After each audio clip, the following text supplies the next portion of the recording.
सोचिए जरा, अगर हर चीज की कीमत पैसे में नहीं बल्कि आपके जिंदगी के कीमती पलों में चुकानी पड़े। आज हम एक ऐसी ही दुनिया की कहानी में गोता लगाएंगे। एक ऐसी कहानी जो हमें समय और जिंदगी की असल कीमत पर सोचने को मजबूर कर देगी। हाँ, जरा सोच कर देखिए, सुबह की जो चाय पीते हैं, ऑफिस जाने का सफर या फिर एक नया फोन, इन सब के लिए आपको पैसे नहीं बल्कि अपनी बची हुई जिंदगी के कुछ मिनट, कुछ घंटे या शायद कुछ साल देने पड़े। ये एक ऐसी दुनिया है जहां आपका हर फैसला आपकी जिंदगी का एक टुकड़ा छीन लेता है। तो इस दुनिया का नाम है क्रोनिया। और यहां, जैसा हमने कहा, करेंसी पैसा नहीं बल्कि समय है।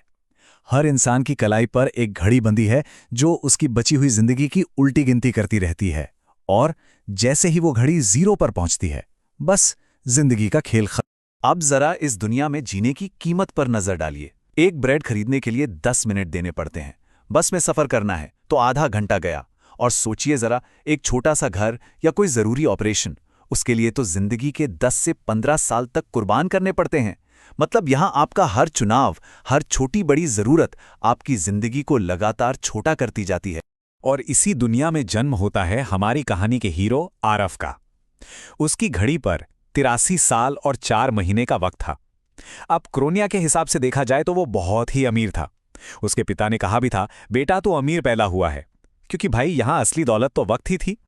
आरफ का इस सिस्टम की सच्चाई से पहला सामना तब हुआ जब उसके स्कूल में एडमिशन के लिए उसके पिता को अपनी जिंदगी के 3 साल देने पड़े।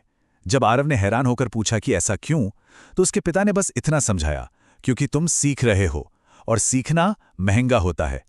ये वो पहला पल था जब आरव ने इस सिस्टम के क्रूर सच को सच में महसूस किया। तो देखिए, क्रोनिया का समाज ना साफ साफ 2 हिस्सों में बटा हुआ था। एक तरफ थे अमीर, जिन्हें टाइम रिच या समय संपन्न कह सकते हैं। ये लोग लंबी जिंदगियां जीते थे, बड़ी बड़ी गाड़ियों में घूमते थे और महंगे से महंगा इलाज करवा सकते थे। और दूसरी तरफ थे टाइम पुअर, यानी समय गरीब, जिनकी जिंदगी बस हर रोज की जरूरतें पूरी करने के संघर्ष में ही कट जाती। इस सिस्टम की बेरहमी है ना, वो छोटी छोटी चीजों में नजर आती थी। जैसे आरव की दोस्त थी मिया। उसके पास जीने के लिए सिर्फ 32 साल थे और वो 20 मिनट की एक आइसक्रीम खरीदने से भी डरती थी। सोचिए, उसके लिए वो 20 मिनट भी बहुत ज्यादा कीमती थे। उसी दिन आरव को समझ आया कि इस दुनिया में तो छोटी छोटी खुशियों की भी कितनी बड़ी कीमत चुकानी पड़ती है। लेकिन इस सिस्टम का सबसे दर्दनाक चेहरा आरव ने तब देखा जब उसकी मां बीमार पड़ी। उनके इलाज की कीमत थी 8 साल, पर उनकी घड़ी में सिर्फ 5 साल बचे थे। पूरा परिवार बेबस था, कुछ नहीं कर सकता था। और उसकी मां ने मुस्कुराकर बस इतना कहा, कोई बात नहीं। ये जो बेबसी थी ना, यही आरफ के दिल में सिस्टम के खिलाफ एक आग बन गई। और बात यहीं खत्म नहीं होती, हालात इससे भी ज्यादा बदतर थे। क्रोनिया में एक ब्लैक मार्केट भी चलता था, एक ऐसी जगह जहां जिंदगी खरीदी और बेची जाती थी। गरीब लोग अपनी जरूरतें पूरी करने के लिए अपने बचे हुए साल बेच देते थे और अमीर अपनी उम्र बढ़ाने के लिए वो साल खरीद लेते थे। ये शायद इंसानियत का सबसे घिनौना चेहरा था। ये सब कुछ देखकर आरव ने एक सवाल उठाया, एक ऐसा सवाल जो सब कुछ बदलने वाला था। अगर समय ही पैसा है तो फिर एक इंसान की कीमत क्या है? और देखिए, ये सिर्फ एक सवाल नहीं था, ये एक विद्रोह की शुरुआत थी। आरव का जो अपना दर्द था, अब वो एक बड़ी क्रांति की चिंगारी बनने जा रहा था। ये सिस्टम तो लोगों के सबसे बुनियादी रिश्तों पर भी चोट कर रहा था। आरव मीरा से शादी करना चाहता था, उससे प्यार करता था, लेकिन शादी के लाइसेंस की कीमत थी 12 साल और मीरा के पास बचे थे सिर्फ 9 साल। मतलब इस दुनिया में प्यार और साथ निभाना भी एक लग्जरी थी जिसे हर कोई अफोर्ड नहीं कर सकता था।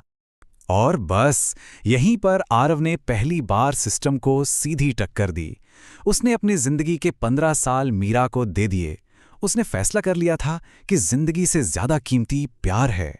और ये सिर्फ एक निजी बलिदान नहीं था, नहीं, ये एक ऐलान था कि भावनाएं और रिश्ते समय के किसी भी हिसाब किताब से कहीं बढ़कर हैं। आरव का ये जो पर्सनल एक्ट था ना, वो देखते ही देखते एक बड़े आंदोलन में बदल गया। उसने लोगों को एक साथ खड़ा किया और ऐलान कर दिया, हम समय के गुलाम नहीं हैं। जल्द ही फैक्ट्रियां बंद हो गईं, काम रुक गया और इतिहास में पहली बार क्रोनिया का ये समय पे टिका हुआ पूरा सिस्टम छरमराने लगा। अब जब सरकार ने देखा कि इस क्रांति को दबाया नहीं जा सकता, तो उन्होंने आरव के सामने एक आखिरी सौदा रखा।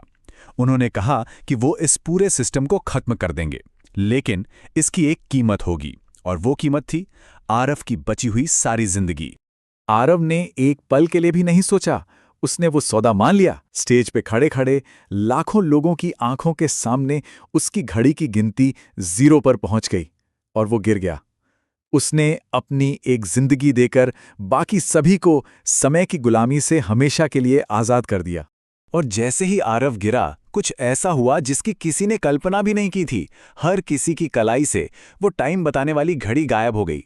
पहले तो लोगों में एक डर फैला, क्योंकि अब किसी को नहीं पता था कि किसके पास कितना वक्त बचा है। लेकिन बहुत जल्द उस डर की जगह राहत और एक दूसरे से जुड़ाव ने ले ली। लोग पहली बार आजादी से हंस रहे थे, एक दूसरे से बात कर रहे थे। जैसा कि मीरा ने बाद में कहा, आरव का बलिदान हमें और ज्यादा साल देने के लिए नहीं था। उसका असली मतलब तो ये सिखाना था कि हमारे पास जो भी समय है उसे पूरी तरह से जिया कैसे जाए। उसने लोगों को समय नहीं बल्कि जीना सिखाया। उसने उन्हें जिंदगी दी। तो इस पूरी कहानी का जो मैसेज है वो बहुत सीधा और गहरा है। पैसा तो कमाया जा सकता है ना? लेकिन जो समय बीत गया वो कभी वापस नहीं आ सकता। सबसे बड़ी दौलत वो जीवन ही है जो हमें हर पल जीने के लिए मिलता है। ये कहानी अपने पीछे एक सवाल छोड़ जाती है। अगर हम सब की कलाई पर भी एक ऐसी ही घड़ी होती जो हर पल कम होते समय को दिखाती, तो क्या हम अपनी जिंदगी अलग तरह से जीते? हमारी प्राथमिकताएं क्या होती? शायद असली सवाल ये है ही नहीं कि किसके पास कितना समय है, बल्कि ये है कि हम उस समय को जी कैसे रहे हैं।